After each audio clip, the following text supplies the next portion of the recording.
Bueno, buenas tardes. Señoras y señores, en realidad es un orgullo y una satisfacción muy grande el poder compartir con todos ustedes el 41 aniversario de la institución.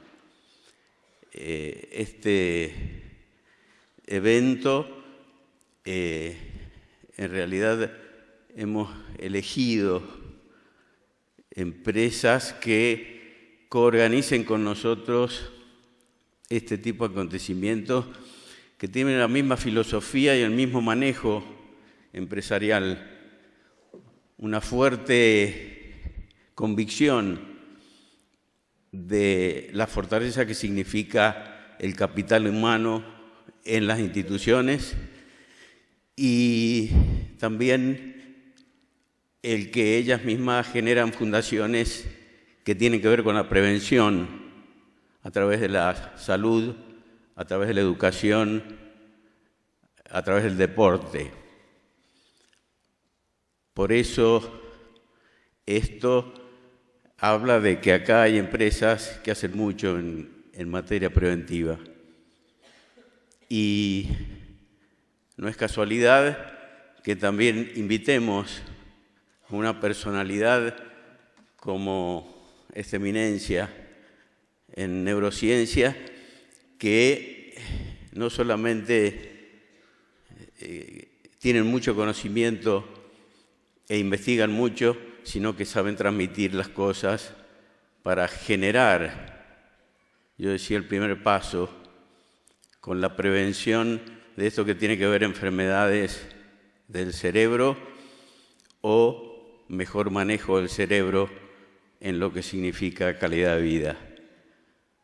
Así es como hemos pensado en este gran profesional, gran científico y una gran persona para que nos pueda transmitir desde sus grandes conocimientos un incentivo para que podamos ir haciendo cosas a través del tiempo en lo que significa prospectivamente el 2050, que creo que la mayor epidemia va a tener que ver con enfermedades cognitivas y cerebrales. Así que muchas gracias a todos ustedes, a OSDE, al Banco San Juan, a Insumed Lima y muchas gracias Facundo. Buenas tardes.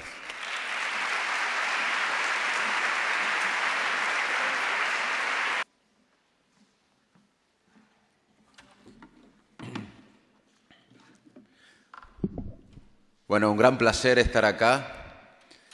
Felicitaciones por el sanatorio, por el aniversario y muchas gracias a todo San Juan por el afecto. Vine 2 veces, esta es la tercera. Esta vez, lamentablemente, voy a estar solo unas horas, pero me encanta esta provincia y siempre voy a volver. Tenemos alrededor de 50 minutos para meternos adentro de nuestra mente. ¿Por qué? Primero quiero contarles por qué una de mis pasiones es contarle a mi sociedad, a mi país, a mi región, cómo funciona el cerebro, lo que sabemos y lo que no sabemos sobre cómo funciona nuestro cerebro.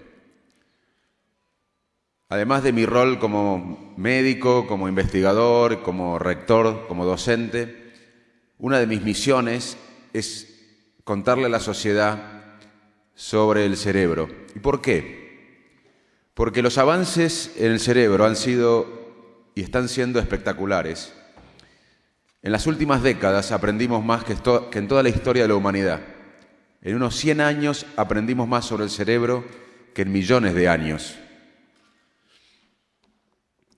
Y estos avances, no solo de enfermedades, de la detección o el manejo de algunas enfermedades, sino de cómo funciona nuestra mente sin enfermedades, va a impactar en todos los ámbitos de nuestra sociedad.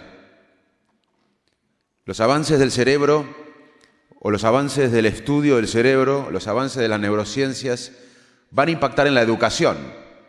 ¿Qué es sino la educación? Sino dos cerebros en contacto. Hoy sabemos que un cerebro aprende cuando algo lo motiva, cuando algo los inspira o cuando algo nos parece un ejemplo. Un maestro puede tener la técnica educativa A, B o C, pero si el maestro, el docente, el profesor no inspira, no motiva y no es un ejemplo, el otro cerebro no se va a sentir atraído. Le voy a contar un experimento que se hizo en Estados Unidos de neurociencias, pero que tiene un claro impacto en la educación. Agarraron a chiquitos de 3 o 4 años que solamente habían estado expuestos al idioma inglés, que no habían escuchado otro idioma en su vida. Lo dividieron en 3 grupos. Al primer grupo le pusieron un chino real, explicándole chino, enseñándole chino por un tiempo. Al segundo grupo, el mismo chino, la misma técnica de enseñanza, la misma cantidad de horas, pero por televisión. Y al otro grupo de chicos, el mismo chino, la misma dosis de chino, hablando lo mismo, diciendo lo mismo, pero por auriculares. Luego de un tiempo, cuando terminó el experimento, los chiquitos que antes del experimento no habían escuchado otro idioma que el inglés, igual que los otros 2 grupos, los chiquitos que tuvieron contacto personal con el chino podían diferenciar 2 palabras en chino como un chiquito de su edad de Pekín. Los otros 2 grupos que tuvieron la misma dosis de chino, pero no tuvieron contacto personal, no podían diferenciar ninguna palabra y se comportaban como los chiquitos de su barrio que no habían estado en el estudio y que nunca habían escuchado otro idioma. La técnica de enseñanza fue la misma, pero lo único que varió fue el contacto personal. El contacto personal es clave para que aprendamos, porque el contacto personal nos genera emoción, motivación, que es clave para aumentar la atención y a mejorar el aprendizaje.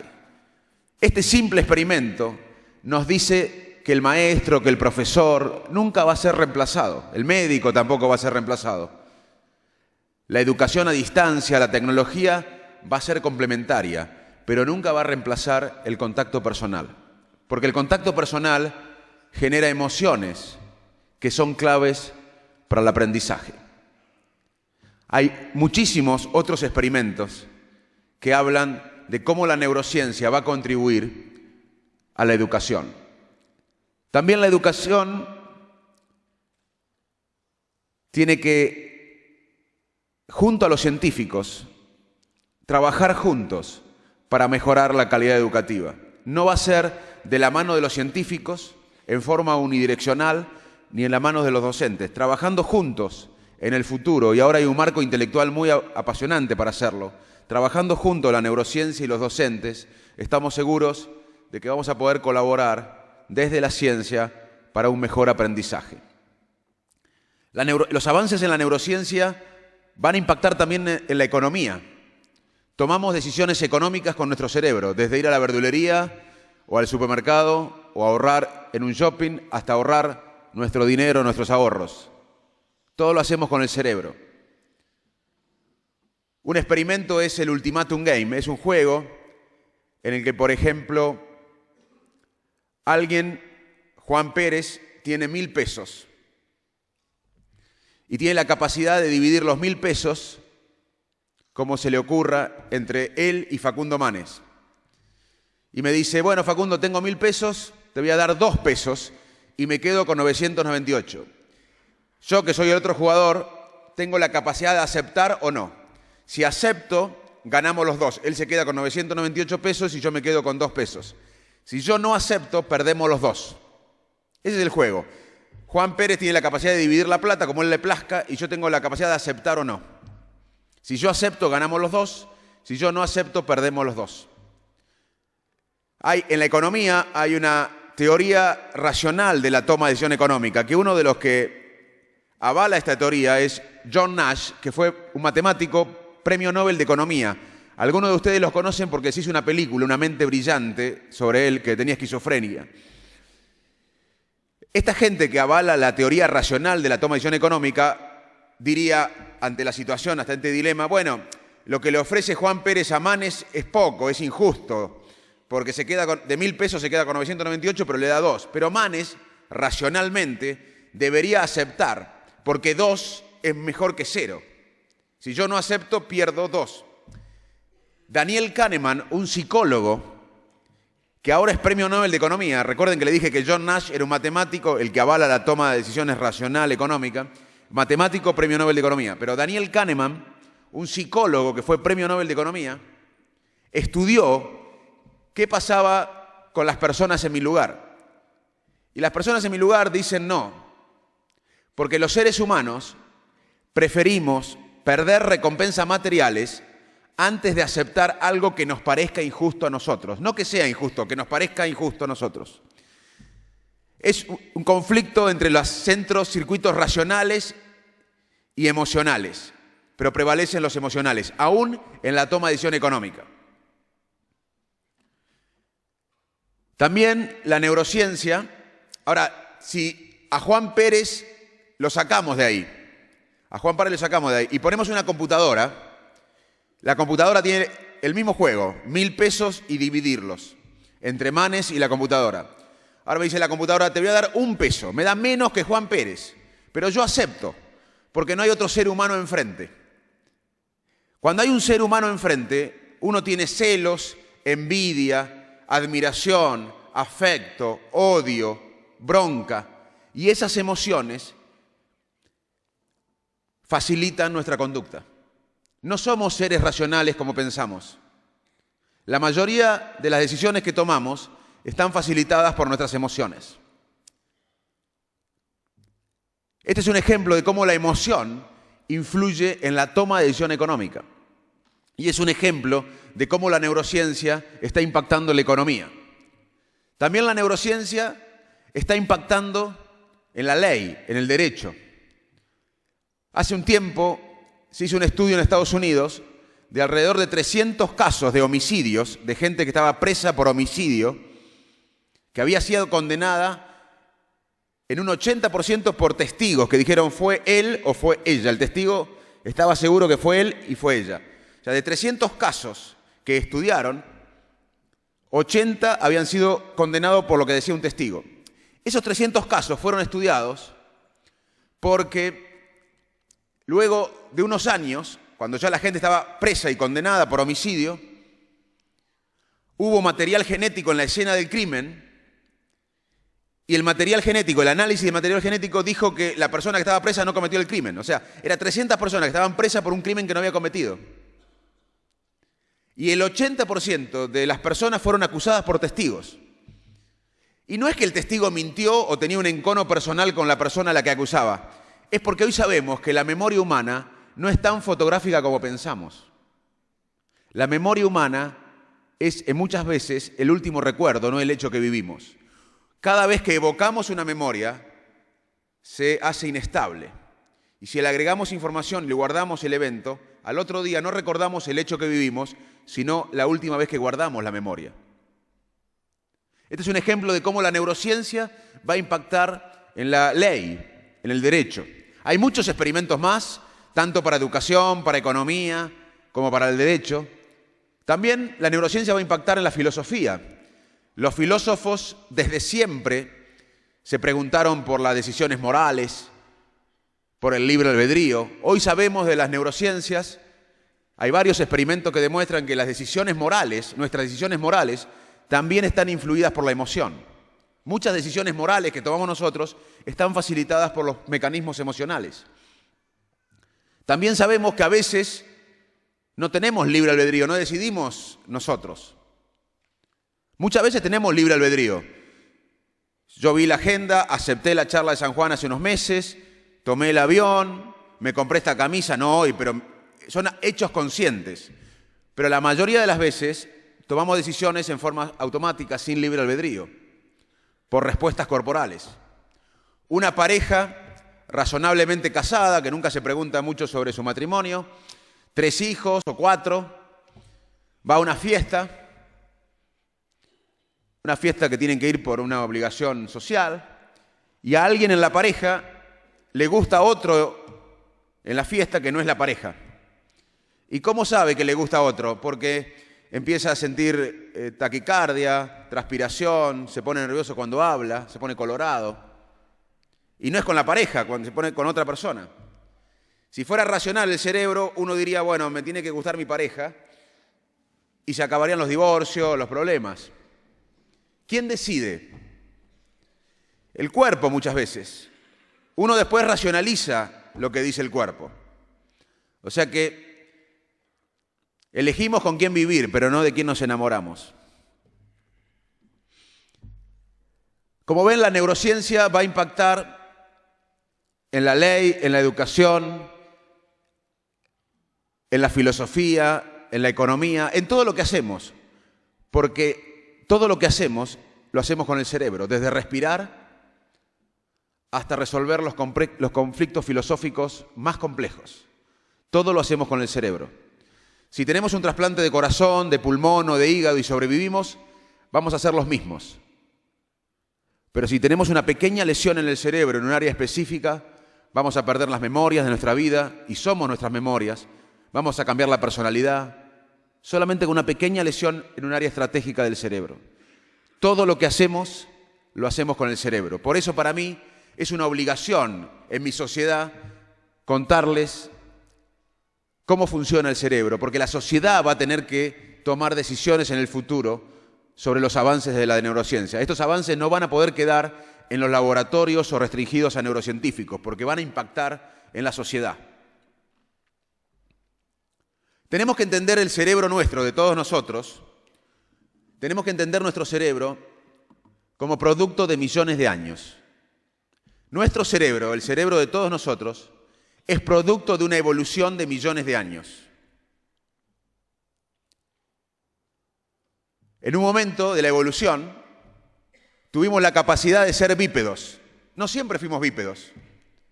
Ser bípedos nos permitió la gestualidad. Luego, en la evolución apareció la memoria. Hoy sabemos que tenemos diferentes sistemas de memoria. Se cree que la gestualidad, la memoria, presionó evolutivamente para que aparezca el lenguaje. No siempre hablamos los seres humanos. Nuestra especie no siempre habló. Nosotros damos por descontado que hablamos, pero la especie humana no siempre habló. Otro salto evolutivo muy importante fue la complejidad social que alcanzó nuestra especie. Miren este evento. Ninguna otra especie hace un evento como este. Muchos investigadores piensan que la complejidad social de nuestro cerebro es muchos investigadores piensan que la complejidad social que adquirimos como especie presionó evolutivamente para tener el cerebro que tenemos. O sea que nuestro cerebro, la complejidad del cerebro humano, es producto de la complejidad social de nuestra especie. Pero algunos investigadores escépticos sostienen que los lemures, que son animales muy sociables, son muy sociables los lemures, pero no tienen el cerebro nuestro.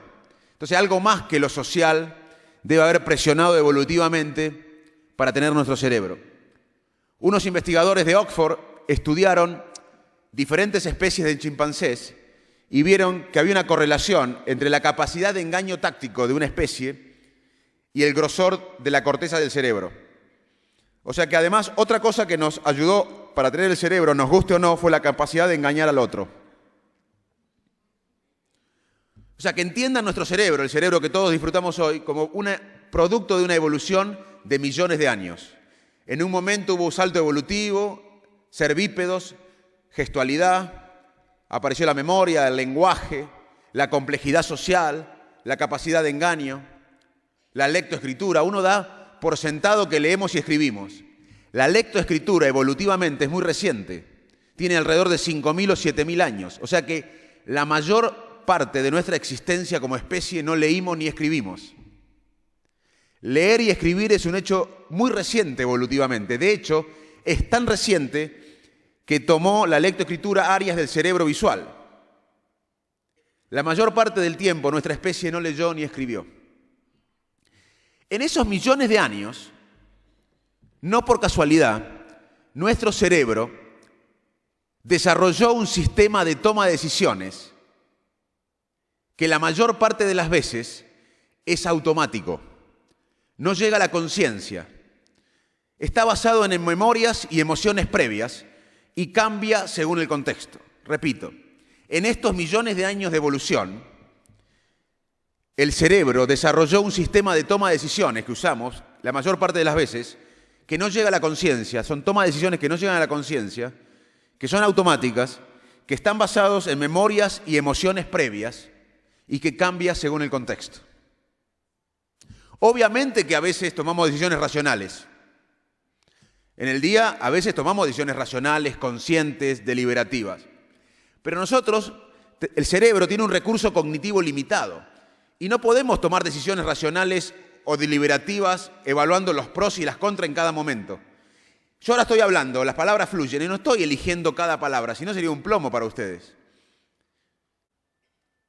A veces tomamos decisiones basados analizando los pros y las contras, pero no podríamos vivir. Por suerte, el cerebro humano desarrolló un sistema de toma de decisiones automático que no llega a la conciencia la mayor parte de las veces, que está basado en experiencias y en memorias previas y que cambia según el contexto. O sea que la mayor parte de nuestras decisiones como humanos no es lógica ni computacional, está influida por las emociones, está facilitada por la emoción. Y está bien que sea así, yo quiero reivindicar la emoción. Lo que ha hecho la neurociencia en parte es poner las emociones en el mismo nivel que el proceso racional. Antes se pensaba, o mucho tiempo se pensó, que para pensar claramente uno tiene que dejar las emociones de lado. Hoy pensamos que las emociones y la razón actúan e interactúan para el mejor funcionamiento. Las decisiones automáticas que tomamos son una adaptación que tuvo evolutivamente nuestro cerebro para tomar decisiones, primero ante la falta de información precisa entre los pros y los contras de una decisión, y también en forma rápida. Los seres humanos, la mayor parte de las veces, somos más automáticos de lo que pensamos. A veces tomamos decisiones racionales, deliberativas, pero eso requiere gasto energético y el cerebro tiene recursos cognitivos limitados. También tomamos decisiones sociales. Nuestras decisiones y nuestros pensamientos son influidos por la gente que nos rodea, nuestros amigos, nuestra familia, nuestros compañeros de trabajo, nuestros vecinos, la gente que nos acompaña en el club. Las personas que nos rodean influyen en nuestros pensamientos y en nuestras decisiones. Y también tenemos sesgos mentales, basados en la cultura que tenemos, en la historia del país que vivimos, sesgos mentales. Y también, muchas veces, en una discusión, lo único que buscamos es argumentos para reforzar nuestra opinión previa. No cambiamos nada en una discusión. Nosotros hicimos un experimento con un sanjuanino, Agustín Ibáñez, que es el jefe de uno de los laboratorios de INECO, de Neurociencia Cognitiva, en Chile, entre los mapuches y los chilenos mapuches. Pusimos electrodos en la cabeza de mapuches y chilenos no mapuches. Y registrábamos qué pasaba en el cerebro cuando veían fotos ambos grupos de mapuches y chilenos no mapuches. En menos de 170 milisegundos, o sea, en menos de un parpadeo, el cerebro se daba cuenta si la persona de la foto pertenecía a su etnia o no, y si pertenecía a su etnia lo asociaba con algo positivo, amor y paz, y si no pertenecía a su etnia con algo negativo, guerra y odio. Hay un sesgo de confirmación, en inglés se llama confirmation bias. Cuando a veces tenemos una idea fija y discutimos con alguien, lo único que hacemos en la discusión es buscar argumentos para reforzar el pensamiento previo nuestro. Pero no cambiamos nada. Es más, esta charla mía ya les va a gustar o no por cómo yo entré o cómo me moví o mi primera impresión. Igual quédese tranquilo que la voy a terminar a la charla de sanatorio, voy a terminar la charla, pero la primera impresión es difícil después de modular, porque somos mucho más automáticos de lo que pensamos. Otra cosa que aprendimos de la neurociencia es que la memoria humana, nuestra memoria, no es una cajita en el cerebro donde guardamos los recuerdos. Primero, hay diferentes memorias. Hay una memoria episódica. Esta mañana yo desayuné con mi hijo Pedro en mi escritorio, porque él no fue al colegio y me quedé desayunando con él. ¿Dónde? En mi casa. ¿Cuándo? Esta mañana. Una memoria episódica. ¿Dónde y cuándo? Ese es un sistema de memoria. Otro sistema de memoria es saber que San Juan es una provincia argentina. Ninguno de nosotros recuerda cuándo aprendió que San Juan es una provincia argentina. Es un hecho semántico. Ninguno de nosotros aprendió que esto es una camisa. ¿Dónde aprendió que esto es una camisa? Sabemos que es una camisa, pero no sabemos dónde aprendimos. No hay un dónde y un cuándo, hay un qué, un significado. San Juan es una provincia argentina. Esto es una camisa, es una memoria semántica. También hay otro tipo de memoria que es una memoria más online. Tenemos un número de teléfono en la cabeza, lo marcamos, hablamos con la persona y lo olvidamos al número. Es una memoria más online, se llama memoria operativa o working memory en inglés. Es una memoria que tiene que ver mucho con la atención. No es lo mismo que atención, pero está relacionada con el sistema atencional.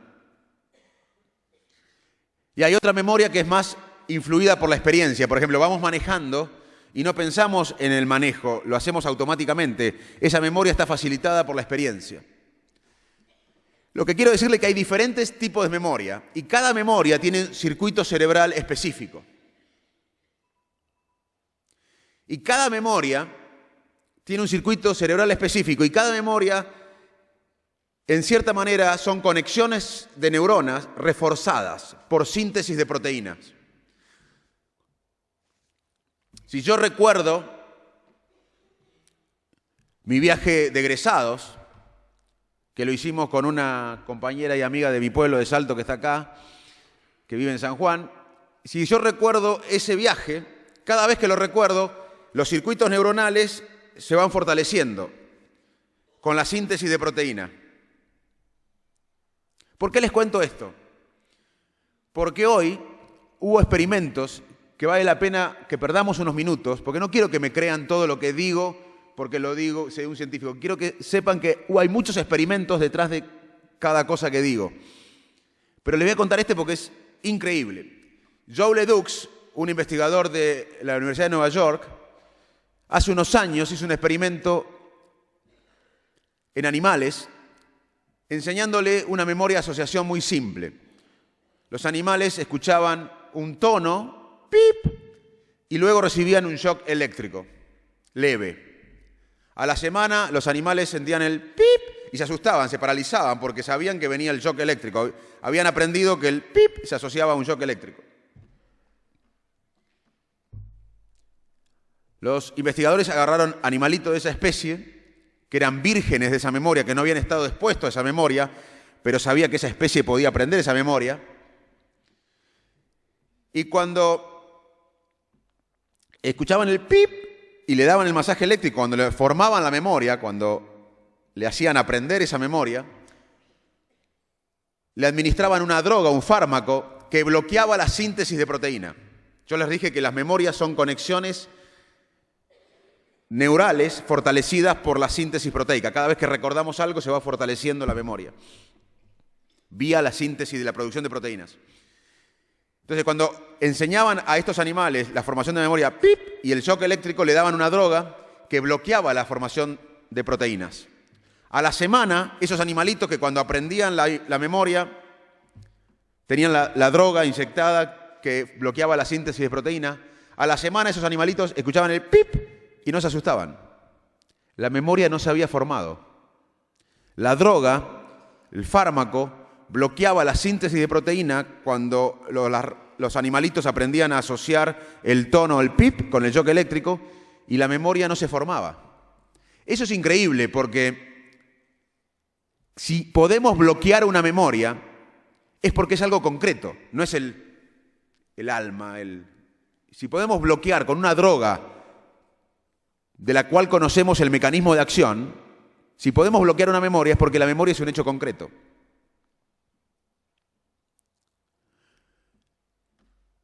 Luego, este laboratorio hizo otro experimento. Vino un estudiante, por eso siempre hay que juntarse con gente más inteligente que uno. Vino un estudiante y le dice al jefe: Joe, ¿qué te parece si a animales que ya aprendieron a asustarse cuando escuchan el ruido, los asustamos, se van a paralizar y ahí le damos la droga? No, le dice el jefe, no hagamos este experimento y gastemos plata de los que pagan impuestos de Estados Unidos para apoyar la investigación, porque una cosa es bloquear con el fármaco la formación de una memoria y otra cosa es modificar una memoria que ya está instalada. Lo que le proponía el estudiante era a un animal que ya tenía la memoria adquirida, evocar esa memoria y ahí darle la droga. Y decía, no, una cosa es impedir la formación de una memoria, que es lo que hicimos con la droga, y otra cosa es modificar una memoria que ya está adquirida. El estudiante lo hizo a escondidas del jefe, el experimento, y a animales que ya tenían la memoria incorporada, que tenían el pip y se asustaban, le daba el pip, se asustaban, o sea, evocaban la memoria y le daban la droga. A la semana esos animales, cuando escuchaban el pip, no se asustaban. Se había borrado la memoria. La memoria tiene 3 etapas. La atención, uno no puede recordar nada que no atendió. Uno puede ir al cine. Hay un diálogo en la montaña. Uno está mirando el diálogo, pero pensando a dónde va a comer después del cine, a qué restaurante va a ir. Cuando sale del cine, la persona que va con nosotros al cine dice, ¿te acordás del diálogo en la montaña? No, ¿qué diálogo? No es que tenemos problema de memoria, es que no atendimos. No podemos recordar nada que no atendimos previamente. La primera etapa de la memoria es la atención, luego la consolidación y luego la evocación. Cuando evocamos una memoria, cuando contamos algo, esa memoria se hace inestable. Y ahí se puede manipular, se puede modificar. Si se agrega información o emociones, cuando evocamos una memoria, luego se guarda. Y al otro día lo que recordamos no es el hecho que vivimos, sino cómo la guardamos. Es como un documento Word. Hoy viernes abrimos un documento Word que se llama San Juan. Lo guardo. El sábado lo abro, lo modifico y lo cierro. El domingo cuando lo abra no voy a ver lo del viernes, voy a ver lo del sábado. La memoria humana, cada vez que la evocamos, se hace inestable y la podemos modificar. Por eso, como decía García Márquez, la vida no es la que vivimos, sino cómo la recordamos para contarla. La vida no es la que vivimos, sino cómo la recordamos para contarla. Otro aspecto fascinante de la memoria es el olvido. El olvido es quizás el aspecto más importante de la memoria. Uno olvida todo en la vida. Si yo les pregunto a cualquiera de ustedes que recuerden la escuela secundaria, que me cuenten la escuela secundaria de ustedes, en 40 minutos les sobra para contarme 5 años de su vida. A no ser que me mientan o que inventen, les va a sobrar media hora, 40 minutos para contarme 5 años de su vida. Quizás los 5 años que modularon su personalidad, que se enamoraron por primera vez, que fueron rechazados amorosamente. 40 minutos. El que mejor graficó la importancia del olvido en la memoria fue Jorge Luis Borges. Borges escribió un cuento, Funes el Memorioso. Funes era un peón de campo de Fray Bento, Uruguay, que tenía la tragedia, Funes, el peón de campo, de recordar todo. Funes no podía aprender nada nuevo ni asociar nada nuevo porque vivía 24 horas mañana solamente para recordar las 24 horas de hoy. Borges en ese cuento grafica magistralmente la importancia del olvido. Y si olvidamos casi todo, ¿qué recordamos? Lo que nos emociona. Los más grandes acá seguramente recuerdan a dónde estaban cuando cayeron las Torres Gemelas. ¿Qué hacían el día anterior a las 10 de la mañana o el día posterior a las 5 de la tarde? La emoción, además de facilitar la toma de decisiones, como hablamos, influye en la memoria. Los recuerdos emocionales son más vívidos. Eso no quiere decir que sean más precisos, pero son más vívidos, son más recordables. Eso es un ejemplo de cómo la emoción guía nuestra conducta, influye en la toma de decisiones, en lo que olvidamos, en lo que recordamos. La emoción le da color a nuestro estado mental. También me gustaría hablar de la inteligencia. La ciencia no puede medir toda la inteligencia humana. La inteligencia humana es mucho más que el coeficiente intelectual.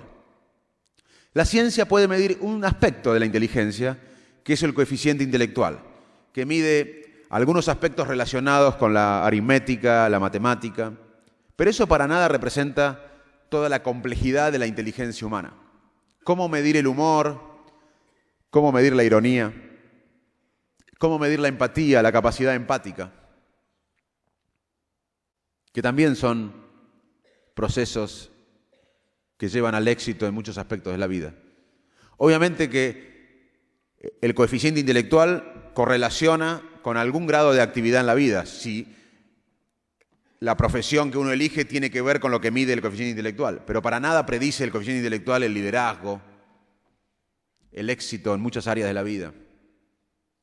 De hecho, grandes líderes que cambiaron sus sociedades quizás no podían hacer una cuenta matemática compleja o medianamente compleja, pero tenían la capacidad de tener empatía. Empatía es la capacidad de sentir lo que siente el otro e incluso de sentir lo que quiere el otro o lo que siente el otro. Los seres humanos somos seres sociales. Nuestro cerebro es un órgano social. Es imposible entender el cerebro humano aislado. Hay que entenderlo en cooperación con otros. Los demás modulan nuestro cerebro. Esta charla, les guste o no, está cambiando su cerebro. Esta charla a mí me está cambiando mi cerebro. La experiencia cambia las conexiones cerebrales. Y el otro influye en nuestro cerebro. Es muy importante para mí aclarar esto, porque muchas veces el coeficiente intelectual se ha usado en forma errónea e inmoral.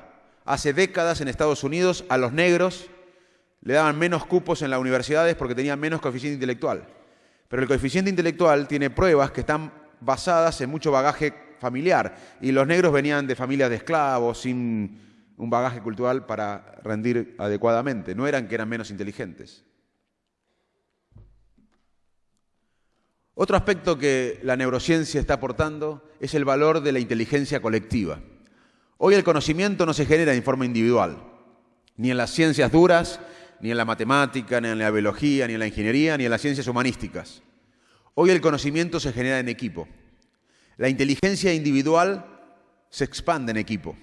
Si yo agarro 4 personas que están ahí y cada una tiene 110 de coeficiente intelectual, la suma va a ser 440. Pero si esas 4 personas trabajan bien en equipo, en forma dinámica, el coeficiente intelectual del grupo va a ser mucho más que la suma de los coeficientes intelectuales individuales.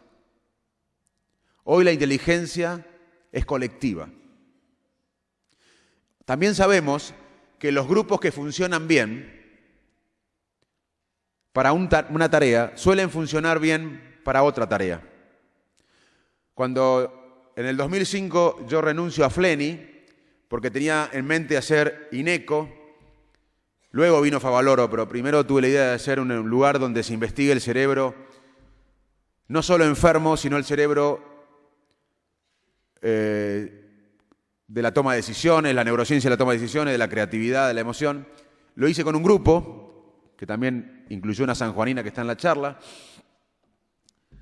Y ese grupo fue exitoso en hacer INECO, pero si hubiésemos hecho un restaurante también nos hubiese ido bien, porque los grupos que funcionan bien para una tarea suelen funcionar bien para otra tarea totalmente diferente. Y los grupos que funcionan mal para una tarea suelen funcionar mal para otras tareas.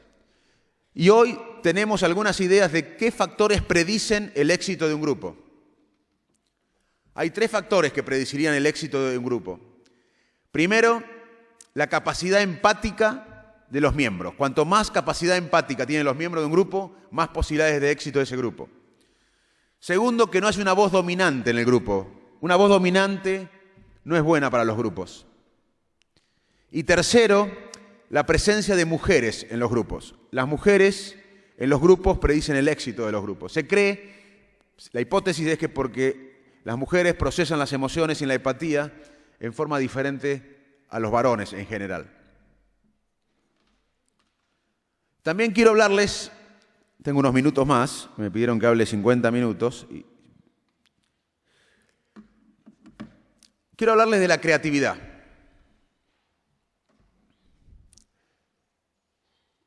Es difícil estudiar el momento creativo. Hay muchos libros, cursos, pero es difícil tener evidencia seria, científica, acerca del momento creativo, del momento eureka, ajá. Pero lo que sí sabemos bastante bien son las condiciones que generan la creatividad. La primera condición es una incubación, una preparación. Uno tiene que pensar obsesivamente un tema. Estar apasionado por un tema. Es más, los pensamientos obsesivos se correlacionan más con creatividad que el rango en el coeficiente intelectual. Estar obsesionado por un tema, trabajar mucho un tema. La creatividad requiere mucho esfuerzo. La inspiración en términos de creatividad es para amateurs. Yo no voy a ir caminando ahora por la calle de San Juan y resolver uno de los problemas de su trabajo, de su estudio, si no lo pensé antes. La inspiración, en el momento que yo voy por la calle y aparece la fórmula de la relatividad, no existe. La inspiración en términos de creatividad es para amateurs. El trabajo duro, obsesivo en un tema. Estar pensando un tema obsesivamente. Es más, los pensamientos obsesivos en un tema, como dije, correlacionan más con creatividad que el rango en el coeficiente intelectual. Paul McCartney estaba obsesionado por la melodía que después llamó Yesterday. Fue a dormir, la soñó, se levantó y la escribió, pero antes tuvo mucho tiempo pensando. Un físico alemán estaba obsesionado con la molécula de benceno. Mucho tiempo pensando en la molécula de benceno. Fue a dormir, soñó que 2 víboras se enroscaban y dijo, bueno, tiene que ser de esta manera. Y descubrió la estructura de la molécula de benceno. Yo si hubiese ido a dormir y sueño con 2 víboras que se enroscan, no pienso para nada en la molécula de benceno porque no lo pensé antes. O sea, primero tenemos que trabajar duramente en un tema y luego relajarnos. Los momentos eureka suelen pasar cuando estamos dormidos, cuando estamos entre dormidos, cuando estamos en el colectivo medio entre dormido de día, cuando estamos en el sofá, cuando no estamos haciendo nada. Es como cuando uno hace una palabra cruzada y no le sale una palabra. ¿Cuál es? Ahí no va a salir porque los centros atencionales y ejecutivos están activos. Dice, bueno, voy a tomar unos mates. Pone la pava y apareció. Porque ahí los centros ejecutivos y atencionales bajan y aparece mayor actividad en los centros de asociación. La inspiración, en el momento de eureka, aparece en el momento que estamos relajados. Porque además hoy sabemos que cuando el cerebro está apagado, está en off, no está haciendo nada, trabaja mucho. Hay una red incluso cerebral que se llama en inglés Default Network o red en reposo, que procesa información en el cerebro cuando no estamos haciendo nada. Cuando no hacemos nada, cuando estamos tirando en el sofá o entre dormidos, el cerebro procesa información que adquirimos cuando estamos atentos. Por eso es muy importante usar la tecnología porque es bárbara, pero no estar todo el día conectados, y menos los chicos. Los chicos tienen que volver a aburrirse, volver a ser introspectivos, a imaginar. Si están todo el día conectados, es malo para el cerebro porque no tiene este momento de introspección. También para crear hay que estar un poco loco. No mucho, pero un poco loco. Y hay que estar preparado para equivocarse. Acá tenemos 2 problemas, la educación y la sociedad. Porque la educación y la sociedad estigmatizan, no solo en Argentina, sino en el mundo, estigmatizan el error. Se equivocó. No No importa, ¿cuál es el problema de equivocarse? Steve Jobs se equivocó 1000 veces antes de hacer el iPad. Galileo se equivocó 1000 veces. Hay que equivocarse, ¿cuál es el problema? Hay que estar preparado para equivocarse, para crear. Hay que estar un poco loco y hay que perder el miedo. El miedo paraliza. Además es importante el contexto creativo es muy importante. ¿Por qué Silicon Valley en California produce más tecnología que cualquier otro lugar en el mundo? ¿Y por qué Israel, un desierto rodeado de enemigos que le tiran misiles todo el día, creó un ecosistema de conocimiento y creatividad e innovación único en el mundo? El contexto creativo es muy importante. Pero no hay que tener miedo. El miedo paraliza. ¿Qué es el miedo? Si uno va por una calle oscura de Buenos Aires y peligrosa, y hay un bocinazo de una bocina, y justo cuando sentimos el bocinazo, era en realidad nada que ver con nosotros, tocaba la bocina un colectivo, nos ponen un revólver en la cabeza. En ese momento vamos a tener cambios corporales, taquicardia, sudoración, aumento de la tensión arterial, transpiración. Eso es miedo. Los cambios corporales son el miedo. Luego vamos a sentir el miedo. El sentimiento de miedo es posterior al proceso emocional de miedo. Uno va en Buenos Aires, en el centro porteño, y está muy cerca del cordón. Y por ahí ve que viene un colectivo, un camión, y hace automáticamente para atrás. Ese es un proceso que no es consciente. Es un proceso que automáticamente lo hace. Luego sentimos el miedo por lo que pudo haber pasado. Los cambios corporales son el miedo. A la semana vamos caminando por la misma calle oscura y peligrosa de Buenos Aires. Un colectivo toca la bocina, pero no está el asaltante. Pero nosotros vamos a sentir los mismos cambios corporales. Taquicardia, sudoración. Tenemos miedo. En realidad tenemos ansiedad, no miedo. Porque el estímulo no está. El estímulo amenazante no está el ladrón. Pero nosotros imaginamos. El cerebro humano adquirió una complejidad única casi para revisar el pasado y para imaginar el futuro. Y ahí aparece la ansiedad. El miedo lo compartimos con otros animales. El momento de miedo, o sea, un animal, un perro, o a un gato le aparece un perro, o a un conejo le aparece un león, y van a tener miedo como nosotros, van a tener descarga corporal.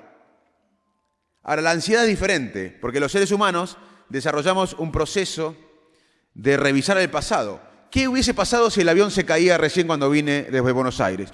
Me agarra ansiedad. ¿Qué puede pasar si mañana tiene un problema el avión y no llego a Buenos Aires que tengo un compromiso a la noche? O sea, el ser humano adquirió una complejidad única en las especies para revisar el pasado e imaginar el futuro.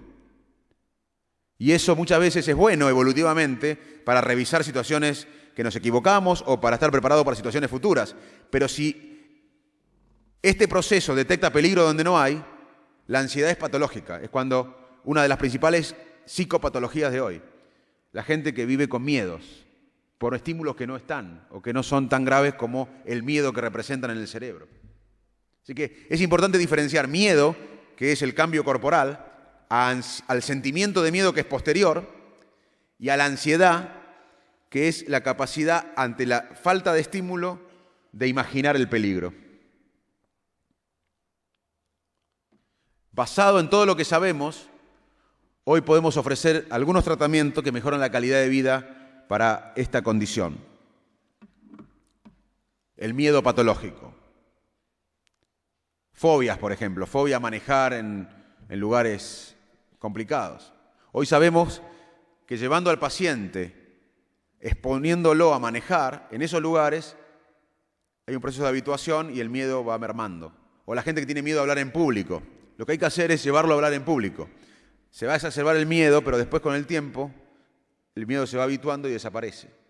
Estos conocimientos del cerebro nos ayudan a vivir mejor, porque de la manera que pensamos, es la manera que sentimos. Y el cerebro crea la realidad. Si yo estoy pensando ahora que mis hijos están teniendo un problema en Buenos Aires, voy a estar ansioso. Si yo estoy empezando ahora, que mis hijos están con los amigos jugando, voy a estar bien.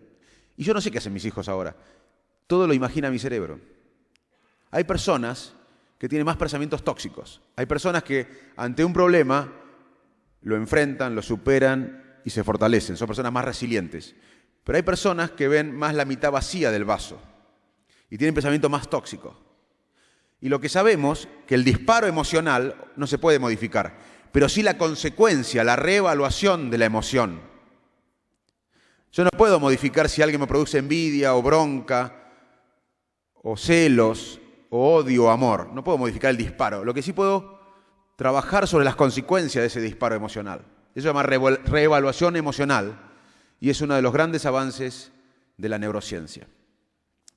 Para terminar, en estos 2 minutos que tengo, que quiero cumplir con el director del auditorio y con el director de la clínica, que me pidieron 50 minutos y van 48.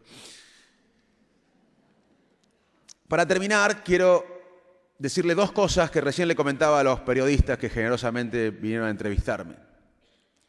Lo más maravilloso de la ciencia para mí no son estos experimentos o todos los que vemos cuando los premios Nobel se dan una vez al año que nos enteramos de los avances o toda la tecnología que vemos en la red o en la web. Para mí los descubrimientos son fascinantes que hace la ciencia, pero no son lo más importante de la ciencia. Lo más importante de la ciencia es el método científico. Los científicos trabajamos en equipo. Ya no hay más Einstein, Pasteur. Hoy, como dije, el conocimiento se genera en equipo y nosotros trabajamos en equipo. Si tenemos una idea para investigar, revisamos qué se hizo en el pasado. Y si algún adversario, alguien que no queremos, alguien de una universidad que compite con nosotros, hizo un experimento bueno, lo tenemos que tomar, por más que no sea de agrado quien lo hizo. Si algún amigo, alguien de nuestra universidad, hizo algo malo, no lo tomamos, por más que sea nuestro amigo. Pero no inventamos la rueda cada vez que hacemos un experimento o un proyecto. Tenemos que revisar el pasado. Tomar lo bueno, no importa quién lo hizo, y dejar lo malo, no importa quién lo hizo. Tenemos que imaginar el futuro. No hay ciencia sin futuro, sin nuevos escenarios. Tenemos que ser creativos. Tenemos que conseguir dinero de filántropos o del Estado para investigar. Tenemos que hacer el experimento y luego que lo hacemos tenemos que publicarlo y exponerlos a las críticas para que las nuevas generaciones de científicos lo critiquen y lo mejoren. Imagínense una sociedad que trabaje en equipo, que revise el pasado, que tome lo bueno, no importa qué partido político lo hizo, si el de uno o el otro, que deje lo malo, por más que lo haya hecho nuestro partido político, y no lo haga, que imagine el futuro, que haga las obras y que se exponga a las críticas para que las nuevas generaciones la mejoren aún. Esa metáfora de la ciencia, del trabajo científico, me parece que es lo más importante de la ciencia para la sociedad. Y para terminar, les hablé de toma de decisiones, de cómo la emoción es clave en la toma de decisión humana. Pero también es clave el permanente negociado que hacemos entre el corto plazo y el largo plazo.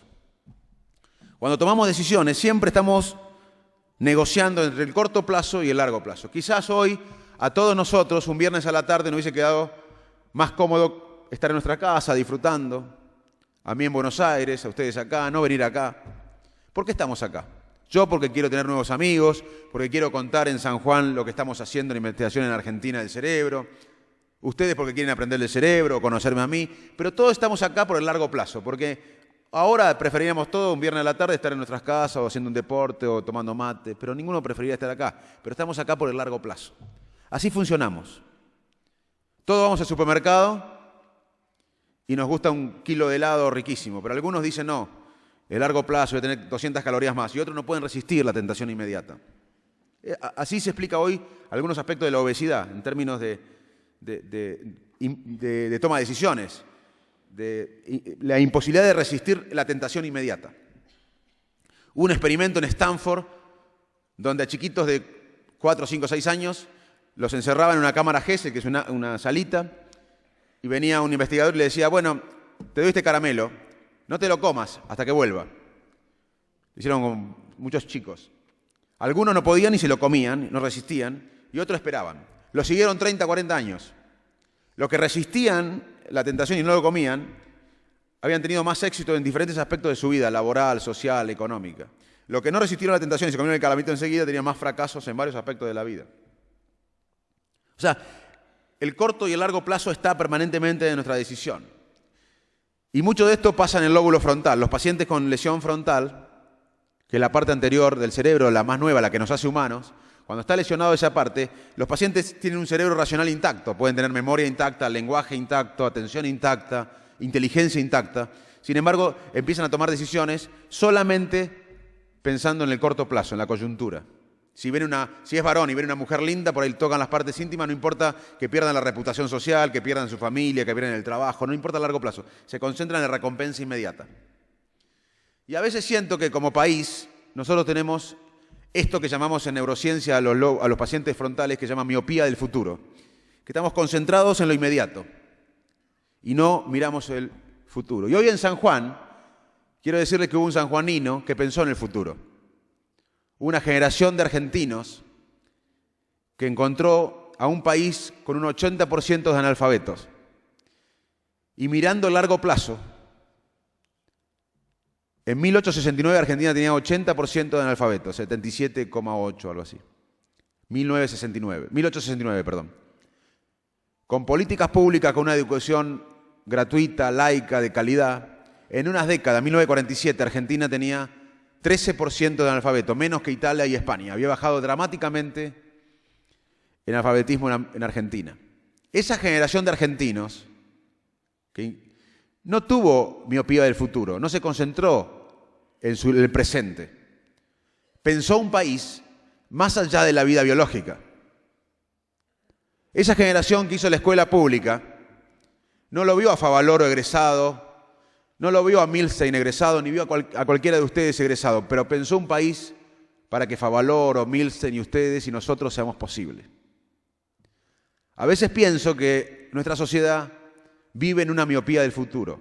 Pensamos todo el día en el presente y no imaginamos un país más allá de nuestra vida biológica como lo hicieron nuestros antepasados. Quizás el desafío nuestro, de nuestra sociedad, sea luchar por un país que no vamos a ver. Muchos de nosotros nos vamos a morir antes de ver la Argentina que soñamos, pero eso no es importante. No es importante ver la Argentina que uno sueña. ¿Quién es uno para ver la Argentina que uno sueña? Lo importante es luchar por una Argentina que uno sueña, sin importar si la vamos a ver. De otra manera, nuestros nietos y bisnietos nos acusarán de que tuvimos miopía de futuro. Muchas gracias.